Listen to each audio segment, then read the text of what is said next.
Hi everyone. In today's episode, we're going to take a look at the rupee.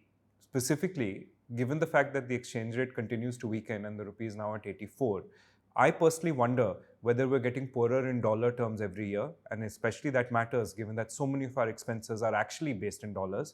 And I keep wondering whether investing in foreign stocks or dollar denominated stocks might make for a better investment if there is this 3-4% uplift happening every year. So, to answer these questions, we're bringing in Deepak and let's see what he has to say. Deepak, this question has stayed with me for a long time. You know, when I left for college in the US, I think it was August 2005. I was very sensitive to the exchange rate back then, and I think it was $43 rupees to $1. 2 years later, the Indian stock market, I think, had doubled, if not once, maybe twice, and the exchange rate had even become stronger. It had gone from 43 to 39. And I was wondering if I had made a very terrible life choice by going abroad and dealing with all this, when clearly all the action was happening here. But then obviously I jinxed it for decades. And as you can see, since what, 2007, it's been almost a straight line. I mean, I know it's been volatile, but let's just go with start point and end point. In 2007, it briefly hit what, 39 perhaps? Yeah. Today, it's 84. In some horrible symmetry, it might soon be 93.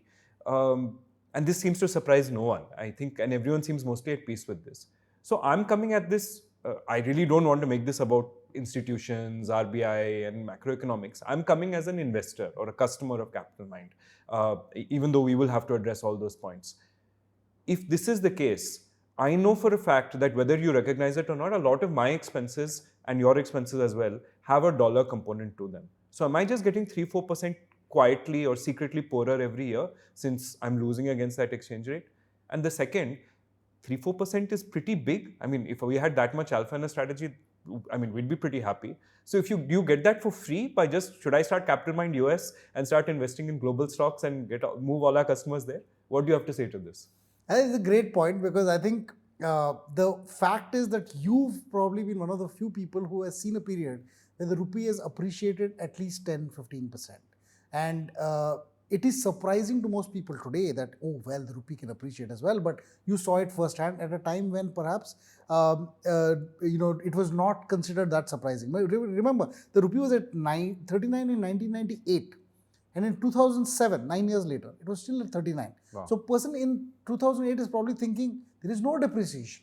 I mean, there is some depreciation. It went to 46 and came back, but you were like 10 years of nothingness, right? So the rupee does appreciate, and I think it's something that is not wrong. It's perfectly fine. But here's the interesting thing. At the time that you were there, and it was 2004 to 2007 actually, it went from 43 to 46 sometime, and then, or rather it was 46 and came back to 39. It happened despite the RBI's best attempt. And I'm bringing the RBI into this because it is the elephant in the room. And my feeling is that to a large extent, it has been the RBI's presence that has determined a lot of the change in market moves. But in those 4 years, it was unable to do much, although it tried its level best to not allow the rupee to appreciate. But it couldn't. Basically, it just was like, oh my God, this is just too much for us. So what you're saying is that the 46 to 39 happened despite the RBI trying to not let that happen. Make it happen. And it's interesting because I think let's go back to first principles, saying why should a currency appreciate or depreciate? Maybe it's a very this thing. And Raghuram Rajan once talked about it, but I'll explain it in a different way. There's a dosa that's made in India. And we like dosas. Dosanomics in a way. So the dosa economics doesn't actually translate, but okay, let's go with this. Let's say there's a dosa made in India and it costs 100 rupees. And the rupee dollar rate is 100 rupees to a dollar. Sure. Aspirational for some perhaps, but but not, We'll come to that later. But $1 buys 100 rupees worth of goods. A dollar in a dosa in the US is $1.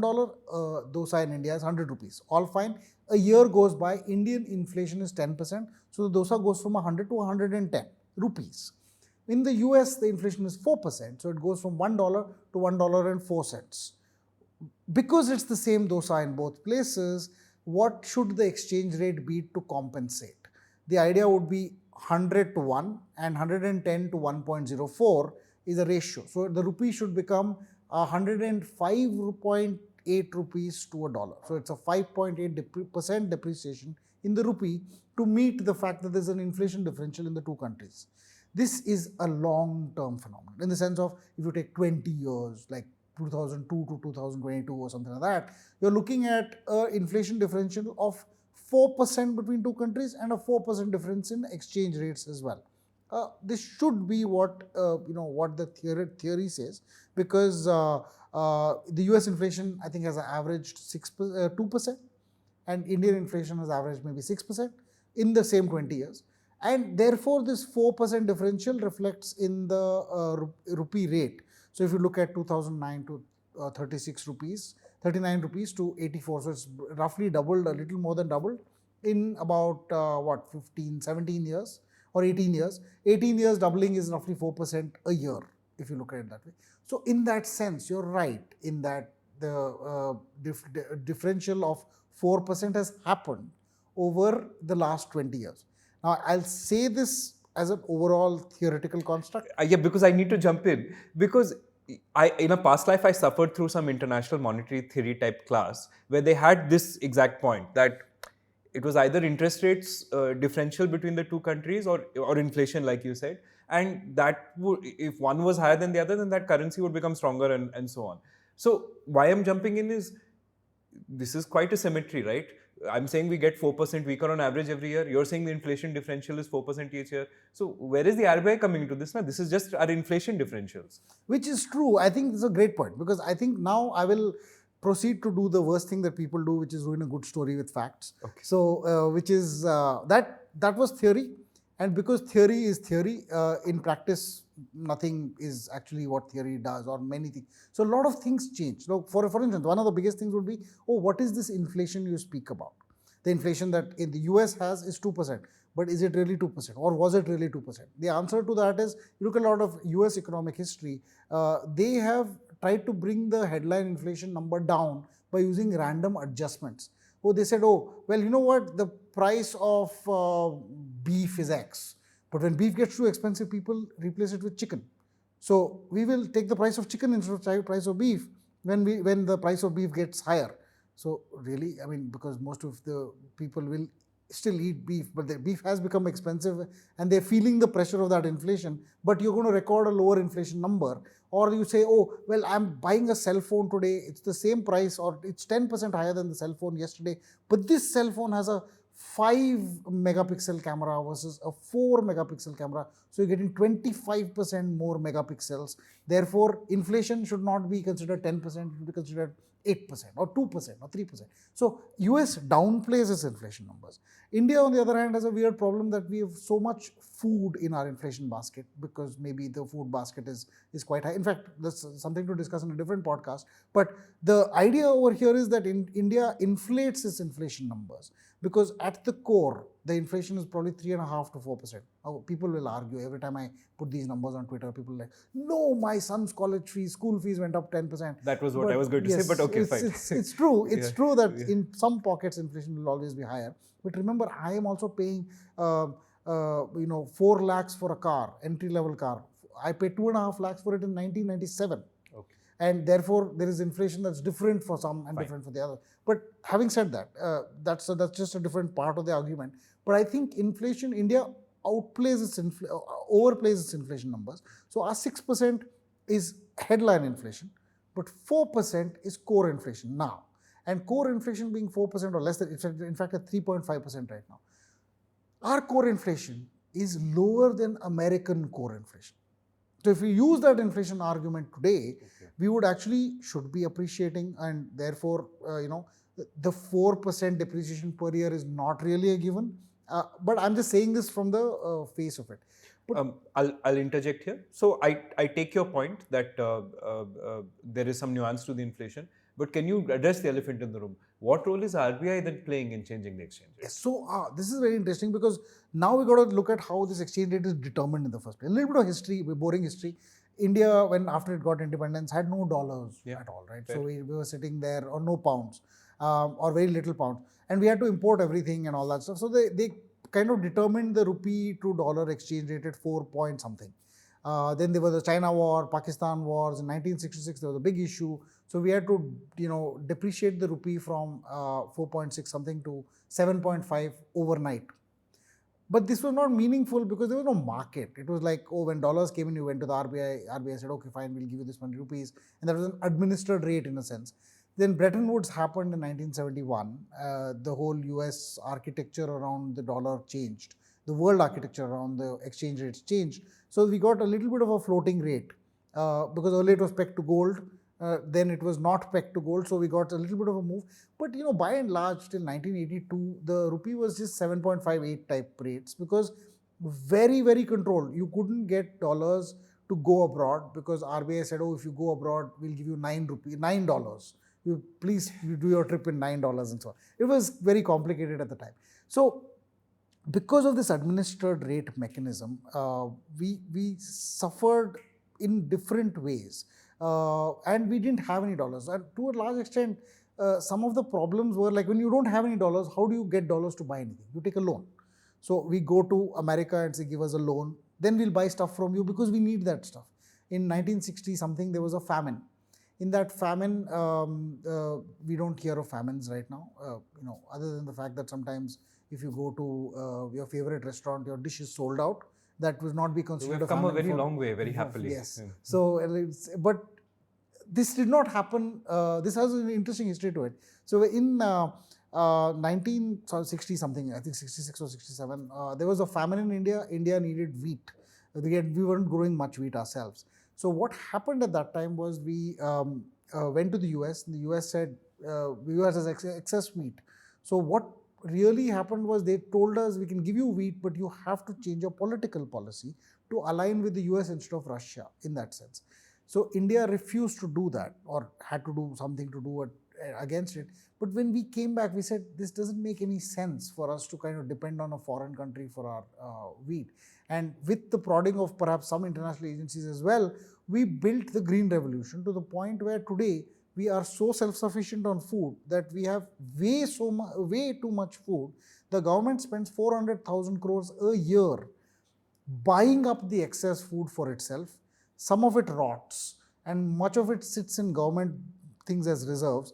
We don't allow it to be exported. If we were to export it, we would get like I think a 20-25% drop in worldwide rates just because we allow it to export. But interestingly, we don't allow it to export because then farmers would choose to export their wheat rather than sell it to India, and we'd end up with the same famine that we were trying to avoid in the first place. So it's a very controlled kind of a mechanism.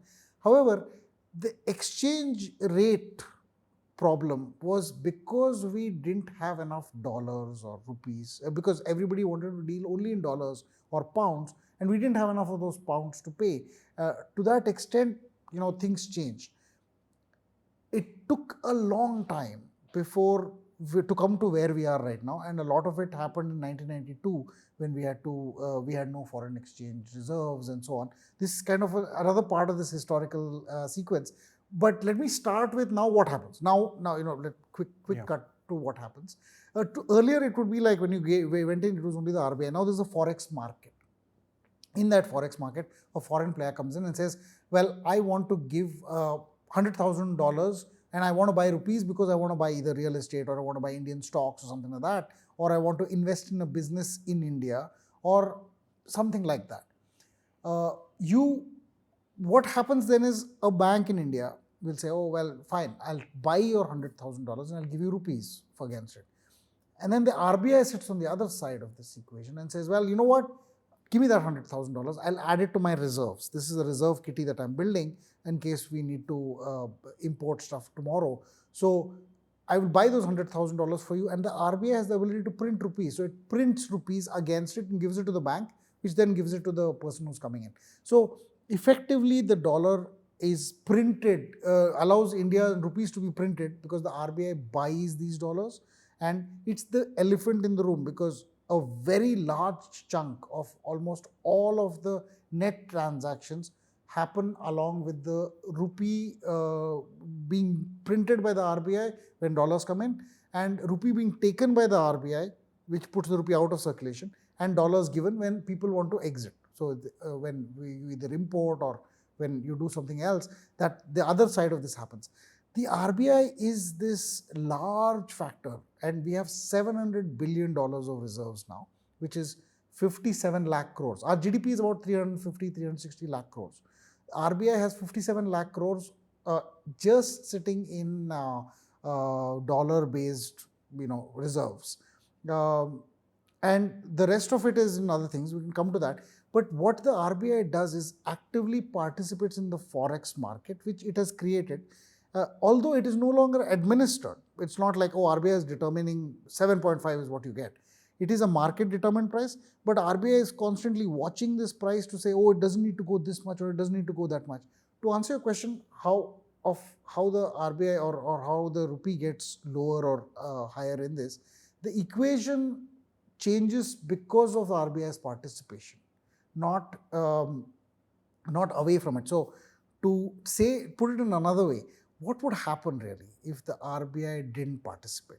Well, I sort of get where you're going with this, but what my point would be, I would feel that if the RBI isn't involved, then the rupee would weaken very dramatically, surely, and it would fall to say 100 very soon, and people would keep moving their money abroad, investing in foreign assets, so on and so forth. So isn't their presence as a sort of stabilizing factor very helpful in this regard? It's a very interesting thing to note, because there are lots of factors on RBI's, how RBI kind of looks at this equation. But let me just tell you this from another perspective. This is like when you don't have enough, there are three aspects to this. Why the RBI does this, and is the RBI doing this any beneficial? And is this going to continue forever? Is this how things happen? I think those three aspects should be looked at from a partly historical context and partly where the current situation is. If the RBI weren't to participate in this market at all, if dollars came in, the idea would be that the dollar would come in, somebody would have to buy those dollars and give the rupees against it. It would be an Indian bank.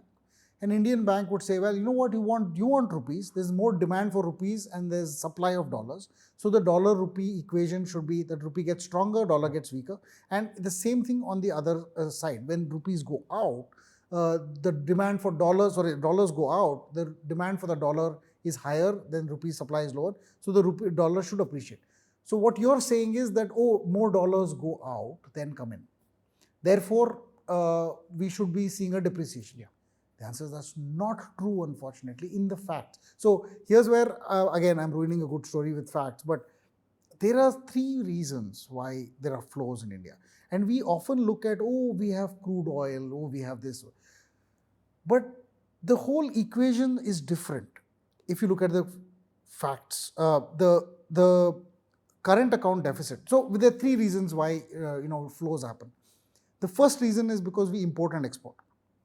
Now we look at imports as we import crude oil, we import gold, we import semiconductors, a bunch of things. But we also export services. We export a lot of things from the physical end also. We sometimes import crude oil, refine it, export petrol and diesel. That's also a significant part of the So this part is one. There's another layer, which is that India's largest export is its people in that sense. When people go out, they have families back in India, they send the money back. These are remittances. This is $120 billion a year. So it's a very large chunk of everything.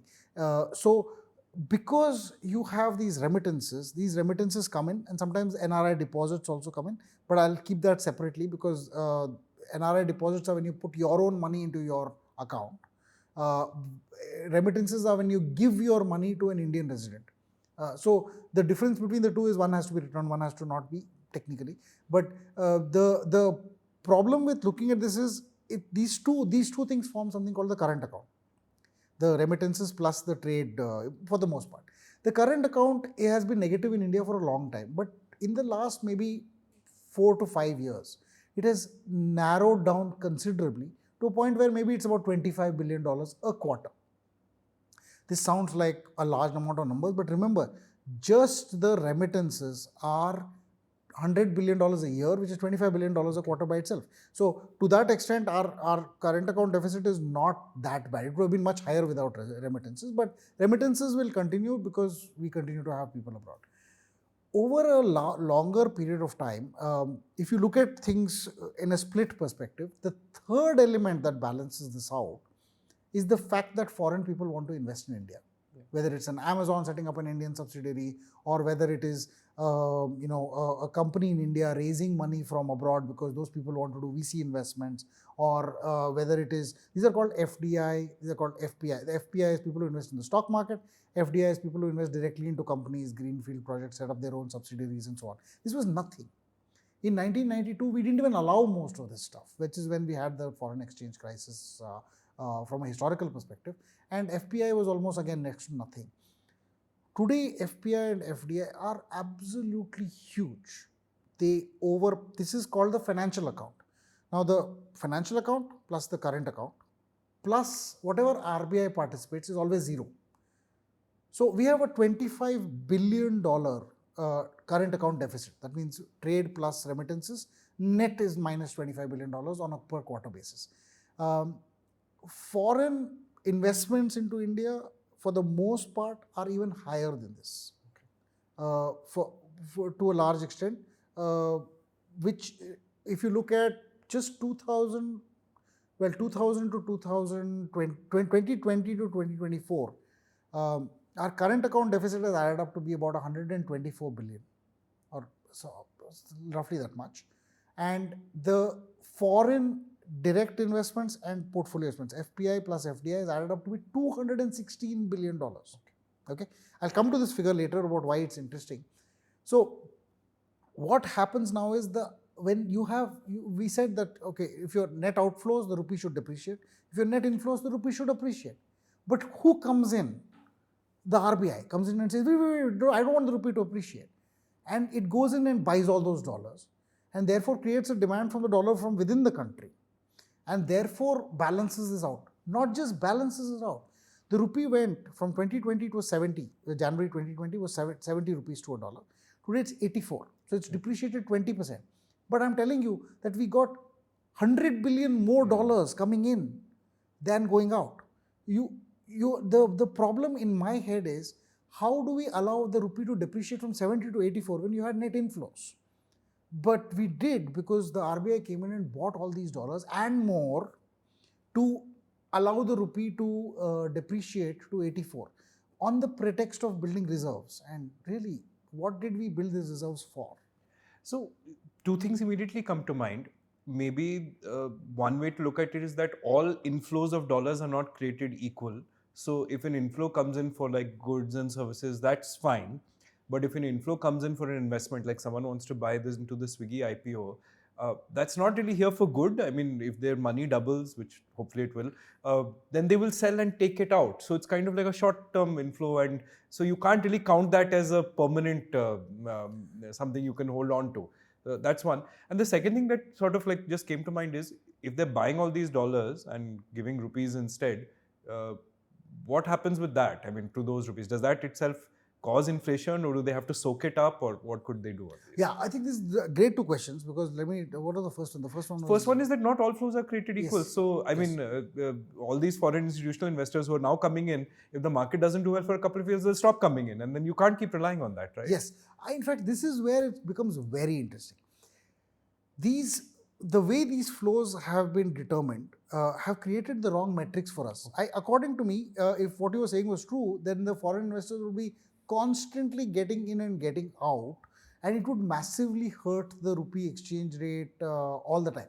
So they would be, but then they have been the biggest non-promoter investors in our stock market since 1992. They built such a large position that they were half of non-promoter flows. That means half our stock market, which is not owned by the promoters, was owned by foreign institutions. So if the market is like $4 trillion, there'll be 1 trillion or something like that. So 50%, yeah, there'll be 50% is promoters, the 25% is foreign institutions, 25% is all Indians put together, including mutual funds, insurance companies, banks, and individuals. So see, if they all take it out, our reserves aren't enough. Yeah, which is true. But interestingly, they have been taking it out, and it's not made a meaningful difference. And even if they do, it's perfectly fine. I think we allow the rupee to, or allow the dollar to come in and go out in these cases. But when you create more freedom, more rupees have come in. Earlier, when you didn't have the freedom, I mean, 1970s, I think when foreign people invested in our economy, George Fernandez came and said, no, you have to list your companies in India. So the rupees went out. It was the freedom to operate the way they wanted was not there. But when you gave more freedom, more of them listed. Hyundai just listed in India. It was probably unheard of that why would a Hyundai, which is a Korean company, list a subsidiary that is Indian? Because there's more money in India from Indian investors that want to participate in this economy than there is in the US. A lot of companies have reverse invested. The Indian companies, which thought they should be listing in the US, even though their primary business is in India, have suddenly said, oh, no, India is a better market. So this has happened because I think the freedom to take out the money is also there. But here's the thing, the investment flows may not necessarily be permanent, but they will almost never be one directional over a long period of time. People will take their money out and more money will come in after some time. But the more freedom you create allows this mispricing when somebody rapidly takes their money out to be taken out by another guy from abroad also or from domestic sources who comes in and balances the flows out. Simply because this mispricing can't last for too long. So you take a company that is growing at 30% and you drop its price 70% from wherever it is. At some point, somebody comes in and says, this is ridiculous, we've got to buy it. And then the flows will come back in. So one is that the flows, while they seem like, oh, they can take everything out, almost practically it never happens. In fact, I would argue that this is a bigger fear in the US. If all foreign holders of US securities, whether it's debt or equity, were to take their money out, the US economy would be absolutely crippled. But that does not mean that they want to control their exchange rate by having the Fed participate in the Forex market. The Fed participates in the domestic bond market, that's fine, because they want to control the supply of dollars.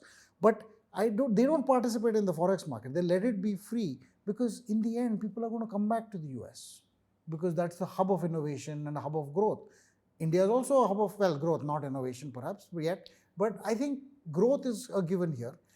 Yeah, fair. I think my point is the question was a bit provocative, silly and provocative because in fact the world is looking at investing here. It's the opposite. I think that's so. What happens is, but I don't see that you're in a wrong place at all because this is how the RBI thinks. The RBI isn't like, oh, people want to invest here. No, people want to take their money out. Why do we have a limit of 250K USD per person as LRS limits? Although those LRS limits are less than 10% used on a foreign investment front. Because they're afraid that if I open up this limit, oh God, everybody will take their money out. Guess what? The LRS limit is not being fulfilled in any meaningful way by investments abroad. I wish it were, but it is not. And honestly, that should give the RBI room to say, listen, let's just open it all out. It doesn't matter because you know what? If you have the freedom to invest out, you'll probably in the end come back and say, why am I investing abroad if India is growing at 10% or 15% a year on stock markets versus something else? But you don't have that opportunity because they're more like, shit, if you open things, everybody will just sell their cars and go abroad and sit down. But that doesn't happen. And I think we have to admit that we're a more dynamic economy than that. But this comes from the history. In 1992, we had, they called it, 15 days of imports. So we've made those metrics, and those metrics are, I think, wrong in the sense that if you were to look at what we think, we have 6 months of imports. Now, let me give you the rough figure. Again, $25 billion a quarter of current account deficits. But these things are met fairly reasonably. So if you look at imports from a net import perspective, we are probably maybe $40 billion a year, $50 billion a year. Net imports are lower. So $50 billion a year, you have $600 or $700 billion. That's 12 years of net imports, including remittances. So the $25 billion trade deficit per year. The current account deficit is probably lesser at $10 billion or so. 25 billion is the trade deficit. Now the trade deficit that I talked about, 12 billion out of that 25 billion is crude oil imports.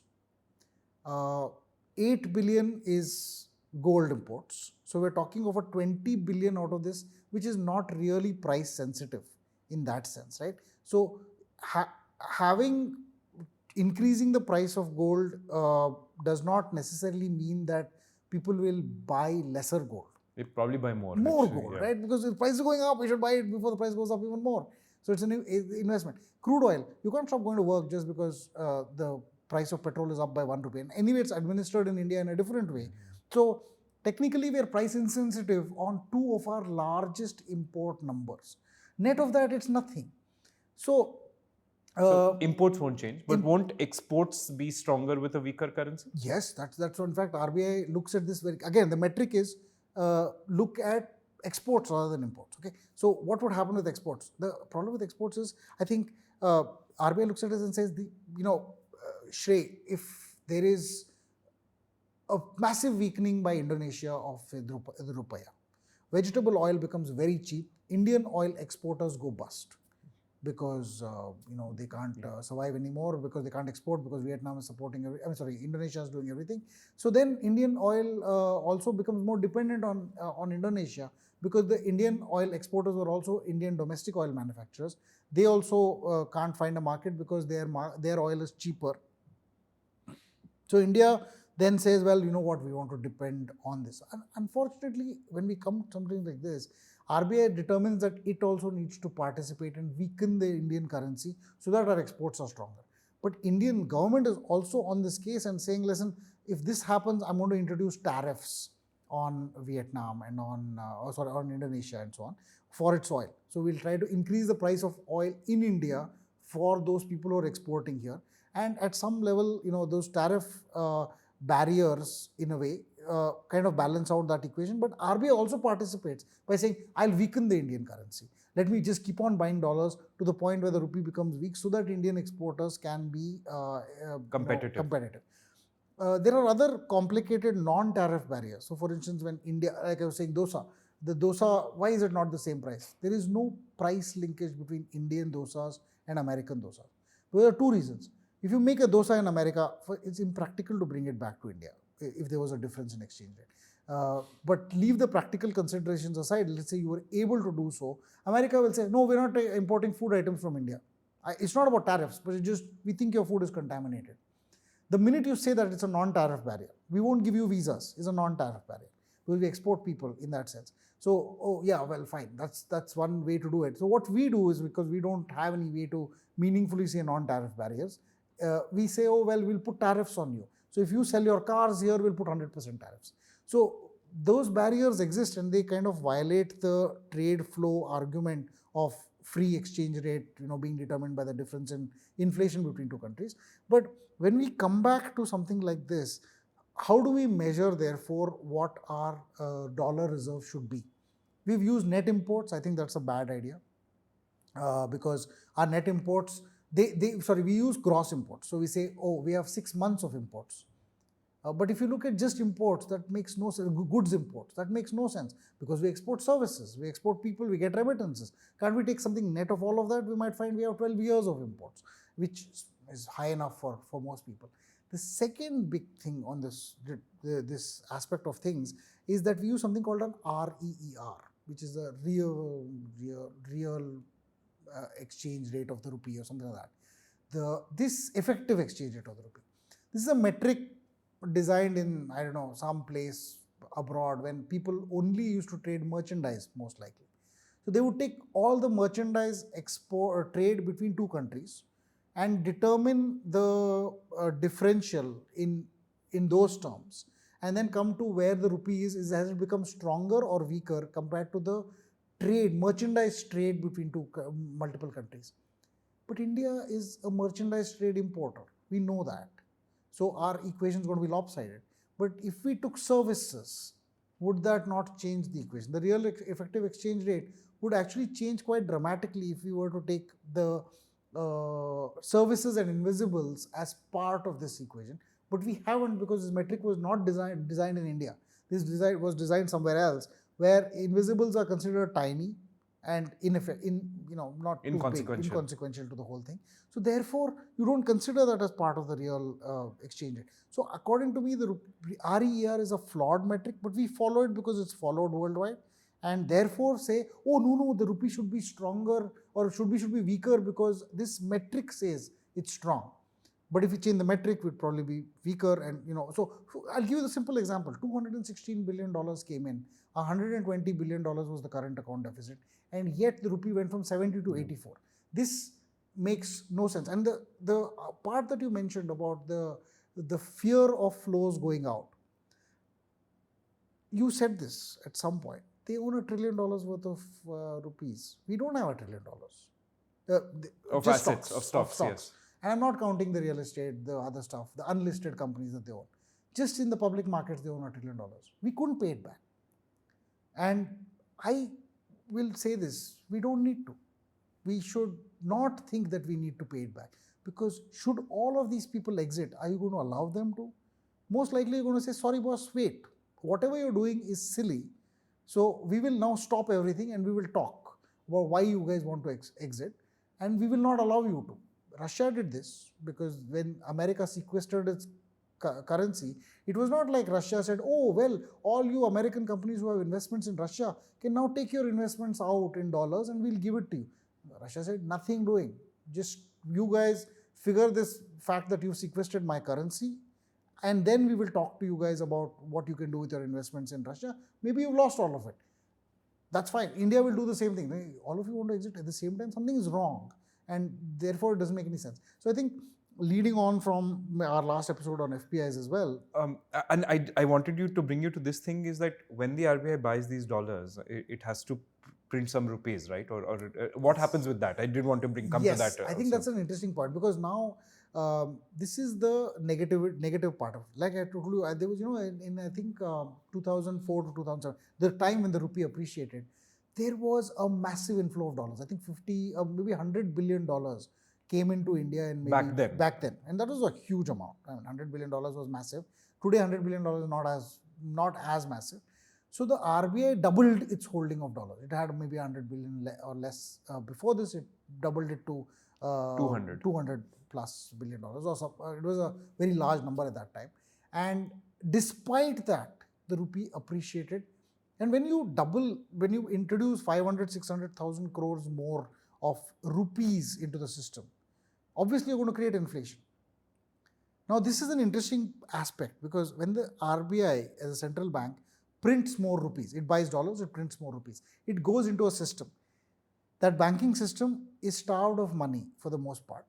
And when you give that money into a system which is starved of money, because and you can find out if the system is starved of money by looking at RBI statistics on a daily basis and saying whether the system is on a surplus or a deficit. This has had no meaning to India because we were always in deficits. The banking system always wanted money to lend out. There was not enough money and there was always daily borrowing from the RBI and so on. When you have a system like this and you introduce more money into it, the credit growth keeps inflation very high. Your credit growth was 25-26% at this time per year. Credit was growing at 25 to 26%. Bank chairmen were coming on TV and saying things like, oh, if the Indian GDP grows at 8%, we will grow at 25%. It was not we will grow at 25%. It was credit was growing and more money, rupees were being printed, fueling more credit growth and so on. The demand for rupees was very high and inflation was being created like this. Typically, when you do this, it has a 6 to 18-month lag between the rupee being created and the inflation actually appearing in the system. So by 2007, we were seeing 7-8% inflation rates. I mean, slowly it was going towards that. And the RBI was very worried about this. And what it did was then it said, listen, there's too many rupees in the system. We need to take it back. But how do you take it back? You tell the banks, don't lend out the rupees effectively. You give it to me, those rupees, and I will give you 8% on it, and I'll take the rupees out of circulation. Because when banks lend it out into the regular system, that creates more money effectively downstream. Because what they do is they lend, and that person who receives the money goes and spends it on something. The person who receives that money takes another loan, and it kind of multiplies itself.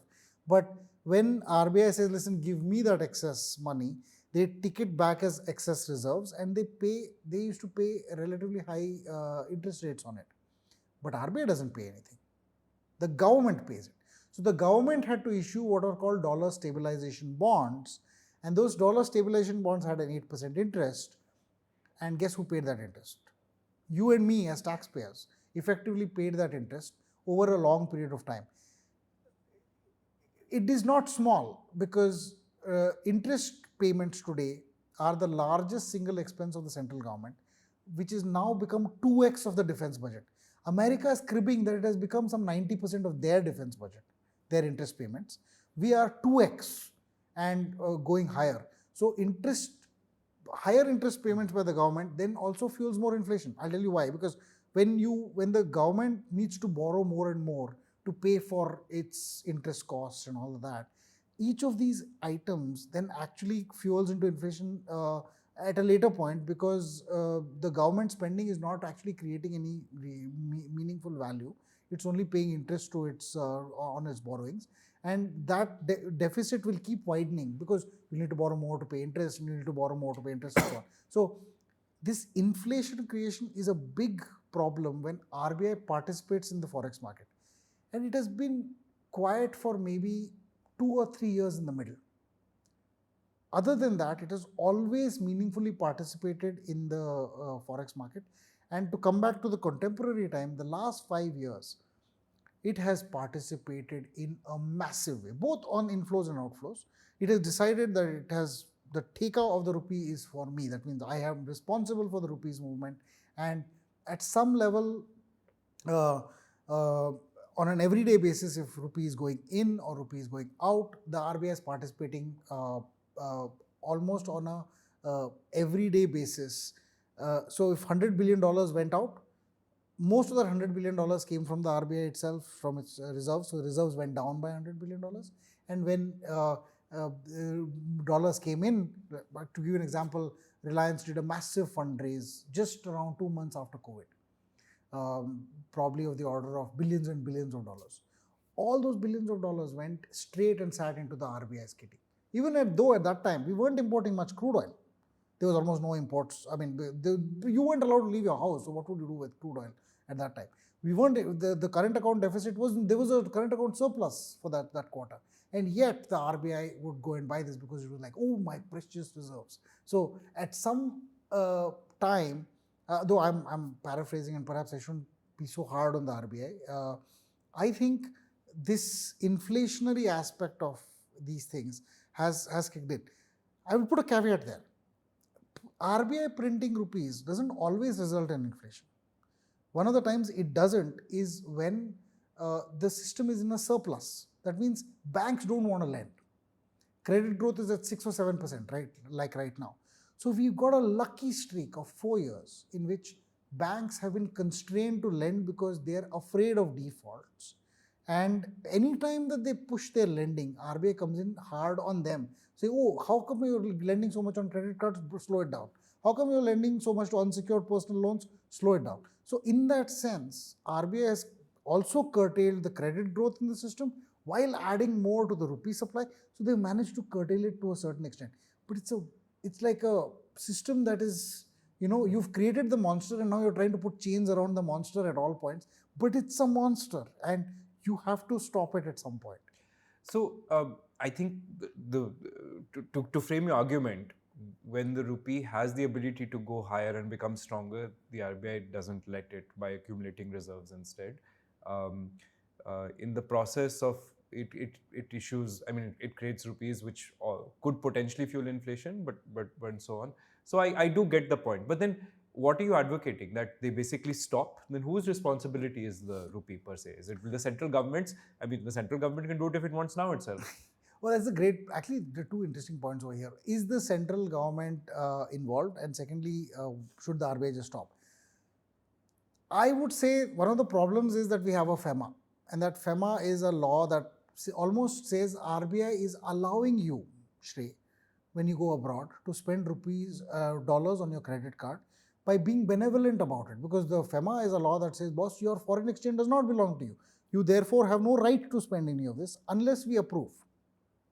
So in that sense, the law allows the RBI to frame laws that says, well, you can't do this and you can't do that and you can't. So they've done this by and large feature of saying, you can't do anything except what I say. And that walled garden is what we operate in today. And that walled garden has slowly been broken in chunks in many ways. But by and large, that walled garden exists. And to that extent, RBI gets its power from the laws that allow it to do so, right? FEMA empowers RBI to whatever draconian-ish measures they may be in it, they allow the RBI to push it to the absolute extreme. And RBI then says, well, we don't need to follow it to that extreme. Maybe we'll follow it to a lesser extreme and so on. So to the extent that RBI has therefore been given all these powers, it feels that it needs to be in control of the rupee dollar equation. And to a very large extent, it's taken its job way more seriously in the last 5 years than it has earlier, where the rupee was allowed to fluctuate a lot more. Now the rupee it fluctuates in a very, very small range, and it does not reflect economic realities of flows and economic realities of dollar differences in inflation, because the RBI now determines where it has to go. If the RBI were to stop completely, I would say first there will be an outflow of dollars. Let's say you repeal FEMA completely, right? And said, okay, forget it. Let's just let the rupee float freely and we don't care. The first thing that you might see is a lot of people will say, I'll send $100 billion or 10 billion. Then after that, they'll be like, where am I going to send this? Like, Europe is dying. Japan doesn't like foreigners anyways, because for whatever reason. And then they are also like growing older and all that stuff. Britain doesn't know its head from its tail for the most part. And America is a great place, but there's more growth in India because we have just a much wider footprint to begin with.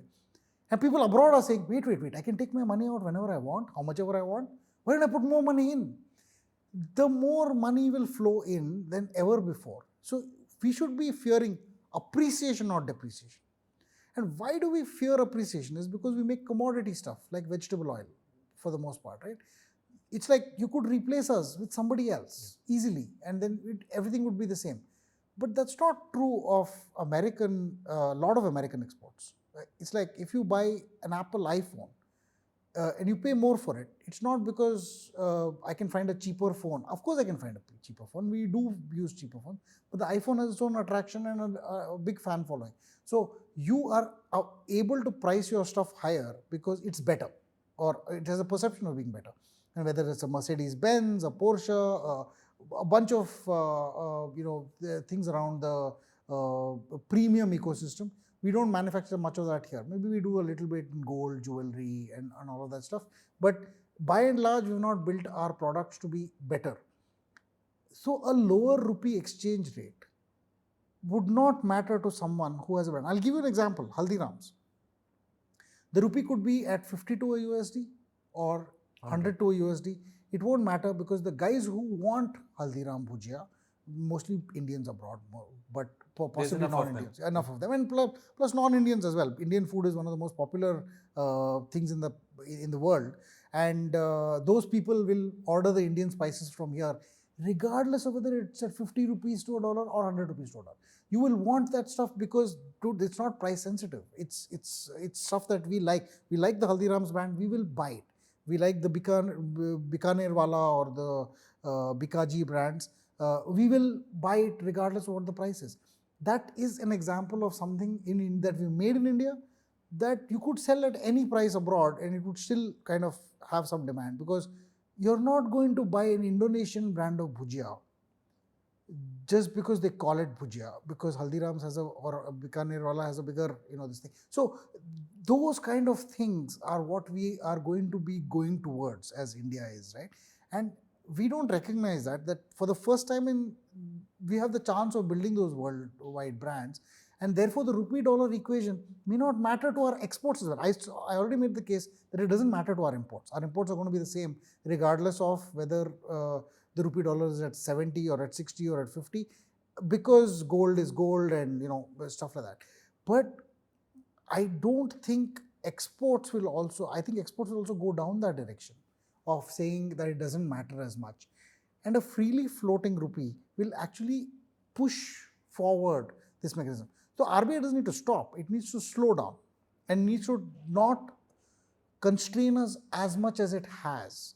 So for instance, you can't invest in a mutual fund in India which invests in foreign stocks.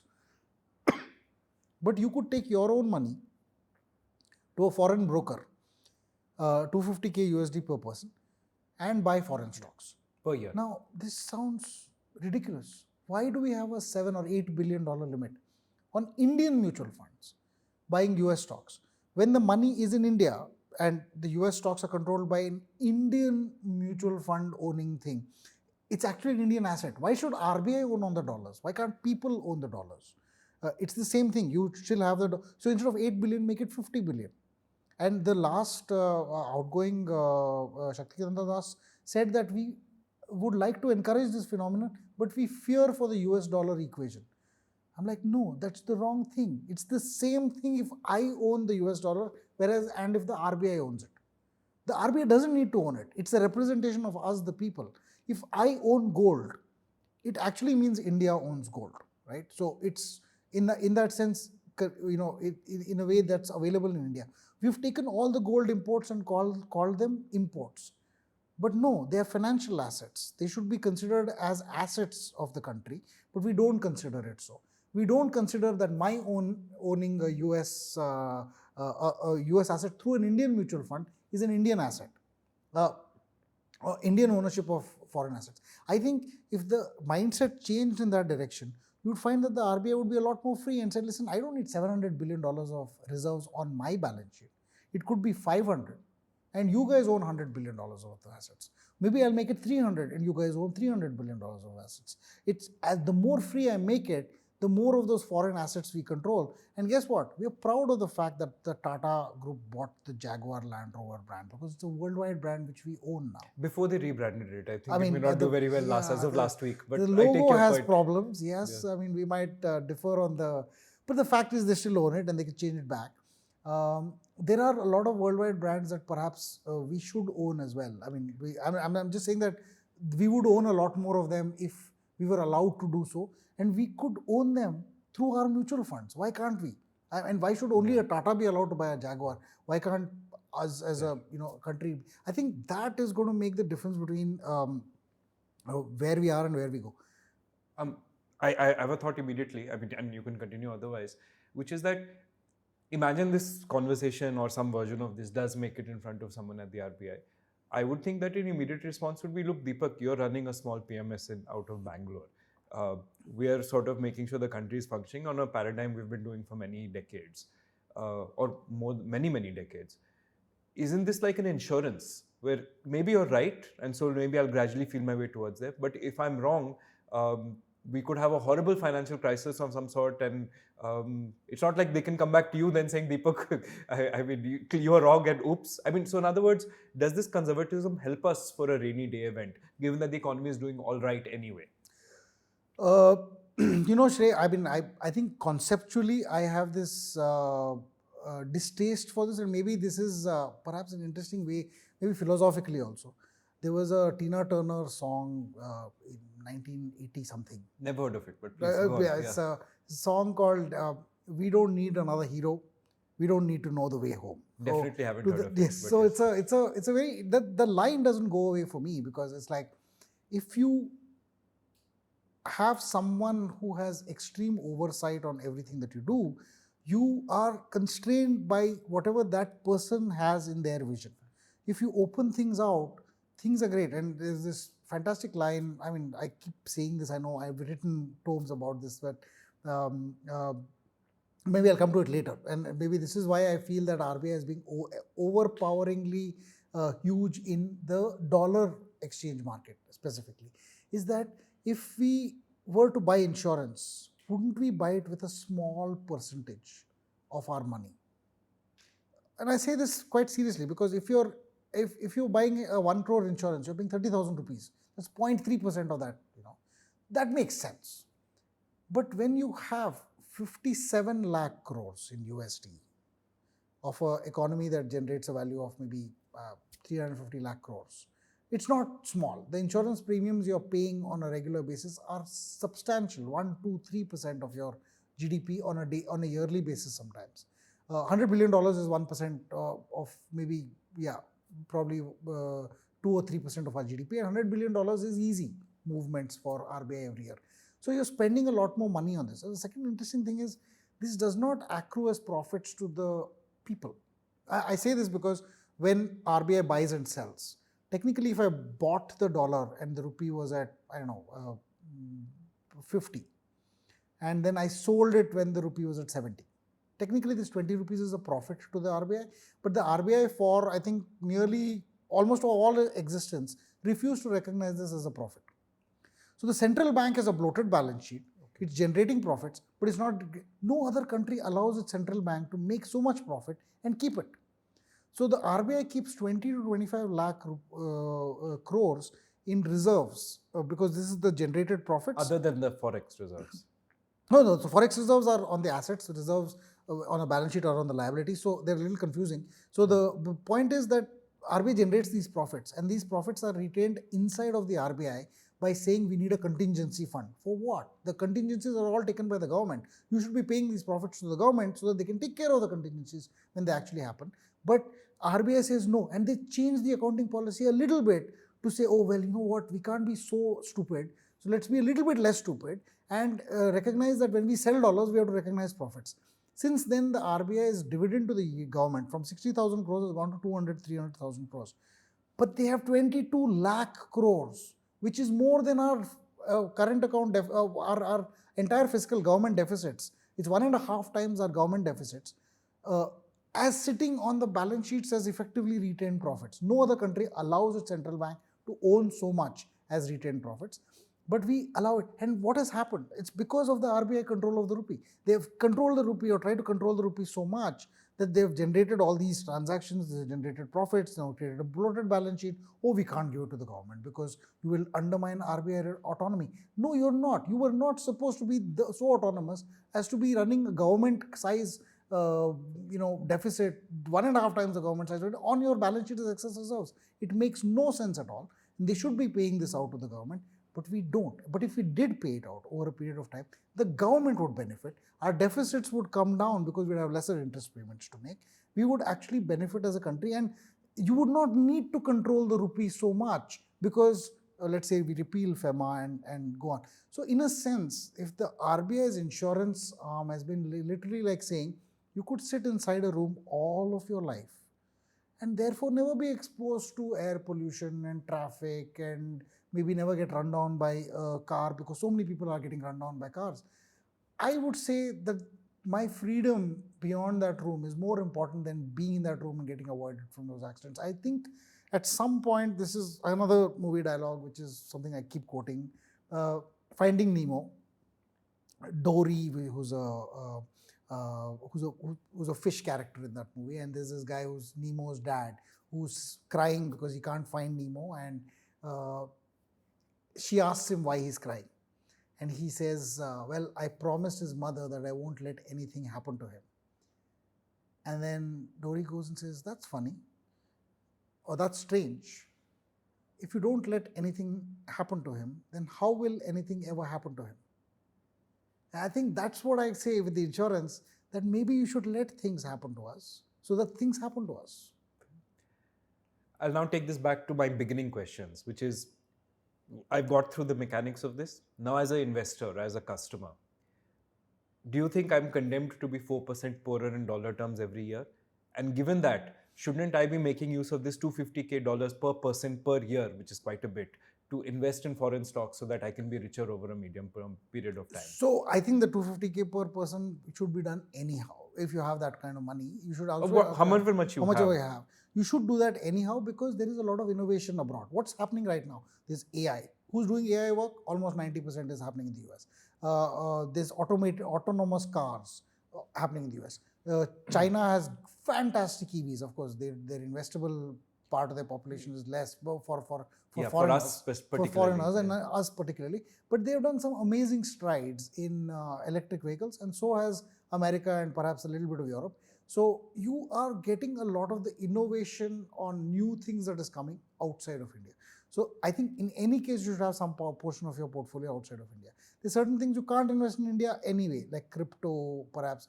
For whatever it's worth, it's a good speculative investment. So if you want to make those investments, you can't make them from India. So you should do them abroad. And there are ETFs now that allow you to participate in them and so on.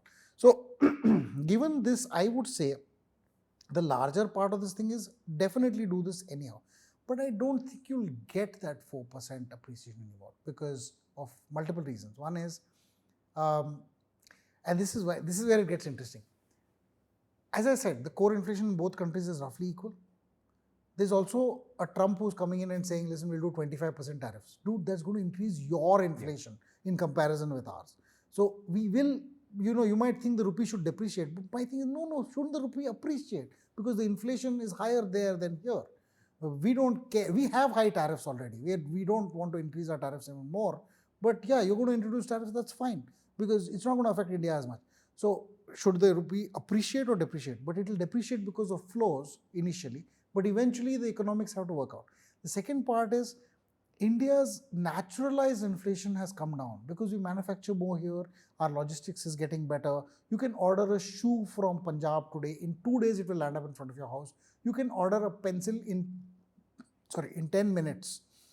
These efficiencies have changed the way inflation works, because your pencil was earlier more expensive and would reach you at a much more delayed time if you had tried to do this, say 10 years ago, compared to what it is right now. Today in the morning at 6:20, my son says, I need to give a secret Santa present to somebody.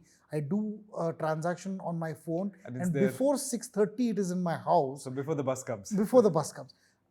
I find this remarkable, and I'm paying a lower price today than I would have paid at any other time, and though I would have paid a premium for this. I find this incredible that we can do this in India. But what is this going to do? It's just going to reduce inflation even more, because the guy who's manufacturing those pencils is saying, listen, I'm seeing a lot of demand for my pencils. I'm going to make more pencils. And more people and that person makes more. As they increase the number of goods that is produced, the value of those goods in rupee terms does not increase as much on a per pencil basis, but as a whole, we're actually producing and selling more pencils. And more pencils are reaching more people who you didn't even think they would have pencils in the past. And now, suddenly it's... So I think these factors reduce inflationary pressures in India because you're increasing supply sides.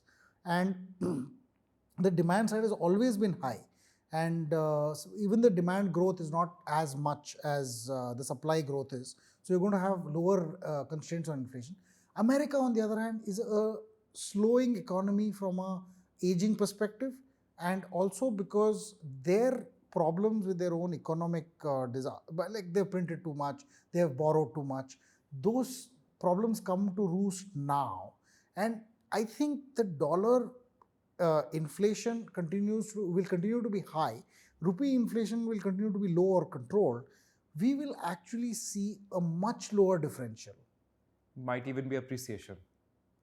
If it's allowed. I'm saying this because you have this big specter of the RBI saying, if you try to appreciate the currency, I will come back and I will, burst your balloons. But I don't think that, the natural tendency now is for the rupee to appreciate. In 1992 or so, there was a big fight between George Soros and the Bank of England on the pound. The Bank of England wanted to keep the rupee, the pound artificially high, and was trying to prevent the pound from depreciating, right? The exact opposite of what the RBI is doing now. And Soros said, no, it needs to depreciate. And then he made $1 billion bet or whatever. He made a lot of money on that. I would say right now, the bet should be in the other direction in India, where the RBI is trying to artificially inflate the dollar, whereas the rupee is naturally getting stronger and stronger and stronger. So if you were in a position to play this out, I would invest abroad for their innovations, but not because of their currency. Deepak, one concern I have is that if you do, however, completely open up the rupee per se, won't this create a whole lot of volatility? Like, we have just been trying to get lakhs and tens of lakhs of people off F&O trading. And now if you open up the rupee for speculative trading, won't there actually be a lot of speculation, a lot of gambling, and this will be then highly volatile and could move in ways that have no reflection of the economic realities? This is a great interesting point, because speculation is probably what people fear has caused, let's say, the Asian economic crisis and so on. But I think the overall concept is this. India is in a very interesting position, where like I keep saying, India is actually getting more inflows than we are getting outflows. Overall, the overall account gets a lot more inflows. And we have at the same time stopped speculation because FEMA doesn't allow it. So till earlier this year, a lot of currency trading used to happen on the NSE and the BSE in India. So you could get a forward contract, futures contract of the rupee dollar very easily. There were options on them and all that stuff. Suddenly in April this year, RBI said, no, we can't do this. And it wasn't because they didn't want you to do this per se, because they were the ones who allowed the market to happen in the first place, but because they read a rule in FEMA that said anyone who allows speculative trading of the rupee is therefore illegal. That's somehow a criminal offense. You needed some invoice or something. You need an actual, like, it can't be speculative. It can't be like, oh, I'm betting on the rupee going down. It has to be, oh, I have some dollars coming in, therefore I want to hedge it. I have to have it backed by some physical invoice or some exposure, if you may. And if I have that exposure, I can prove it. I can't, for instance, I even tried the stunt of saying, can I say that I use my car for 5,000 kilometers every month? 5,000 rupees worth of petrol or diesel every that's month. More reasonable. Can I just say I can expose myself to $100 worth of, no, but apparently that doesn't work. So it needs more this thing. So, but because of this, what has happened is the speculation continues because they created a product called a non-deliverable forward. NDF. So the non-deliverable forward is like this. In London, people said, hey, they're not allowing us to play in the rupee in India. Oh, okay. Can we not play the rupee here? Well, how do you do it? No. You know what, Shray, why don't you tell me that you want to buy the rupee at, 84 rupees to the dollar, and I will sell it to you. And the next month, we'll figure out where the rupee is, and you pay the difference. So if this it's is dabba trading. This is dabba trading. Well, dabba trading in suits is NDF. Okay. So you essentially don't actually pay me rupees and I don't pay you dollars, but you just pay me the difference in dollar terms, right? So you just say, oh, well, so then you're betting and I'm betting and I'm fine with it. And the RBI is looking at this and saying, hello, this is my rupee you're talking about. And then they're like, yeah, you don't allow us to play there, we'll play here. So, other players are looking and saying, hey, wait, can we do this? Can we do this there? Can we buy a non-deliverable forward on the rupee? Because I don't want to go to India and prove all this documentation bullshit.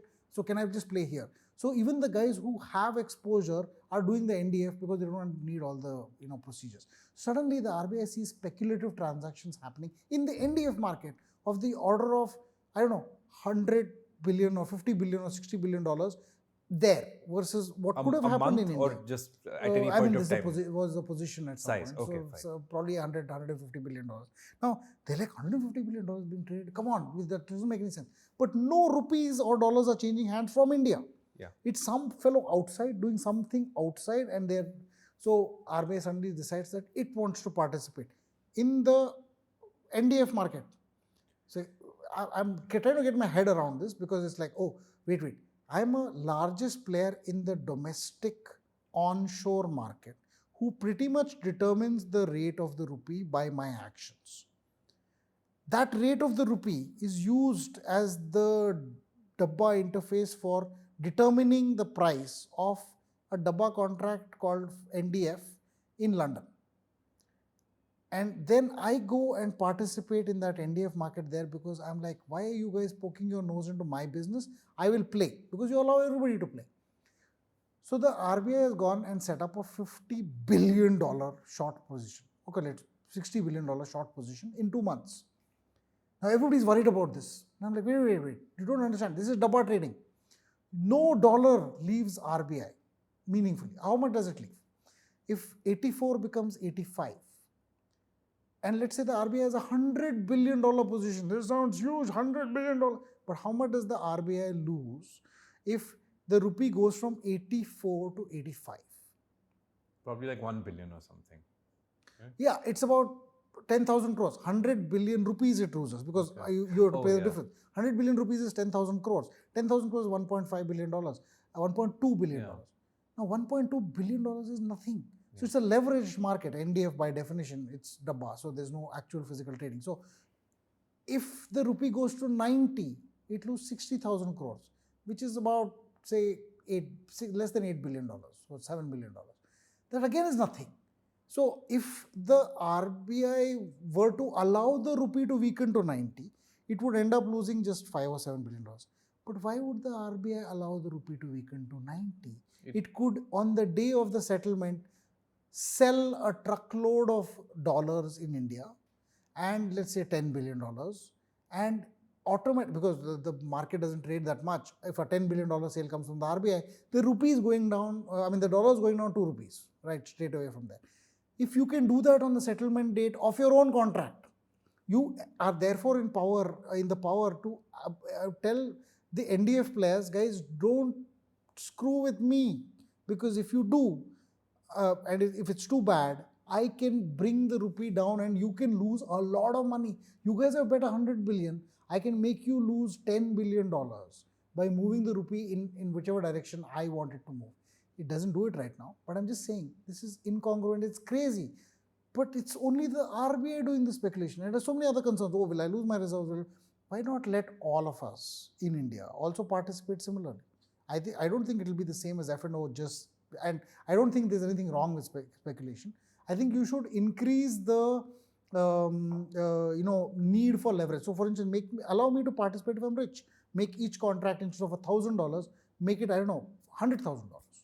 So that only if I have 5 lakh rupees or 10 lakh rupees can I play the Forex market.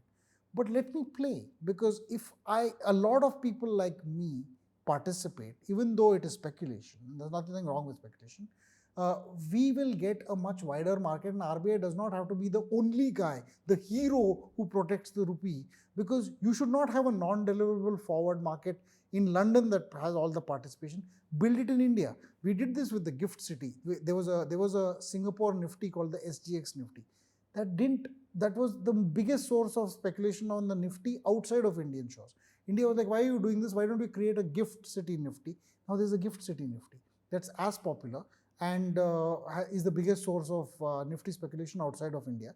But the similar way, we should allow the rupee speculation to happen in India.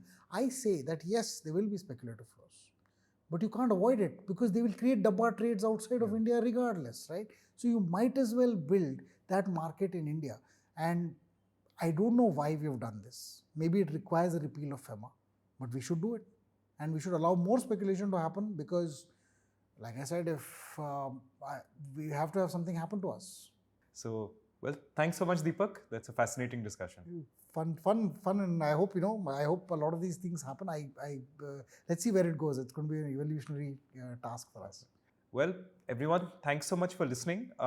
If you like this episode, then just visit us at Capital Mind on YouTube, search for the Capital Mind podcast on, say, Spotify, Apple Podcasts, or wherever you like to listen to them.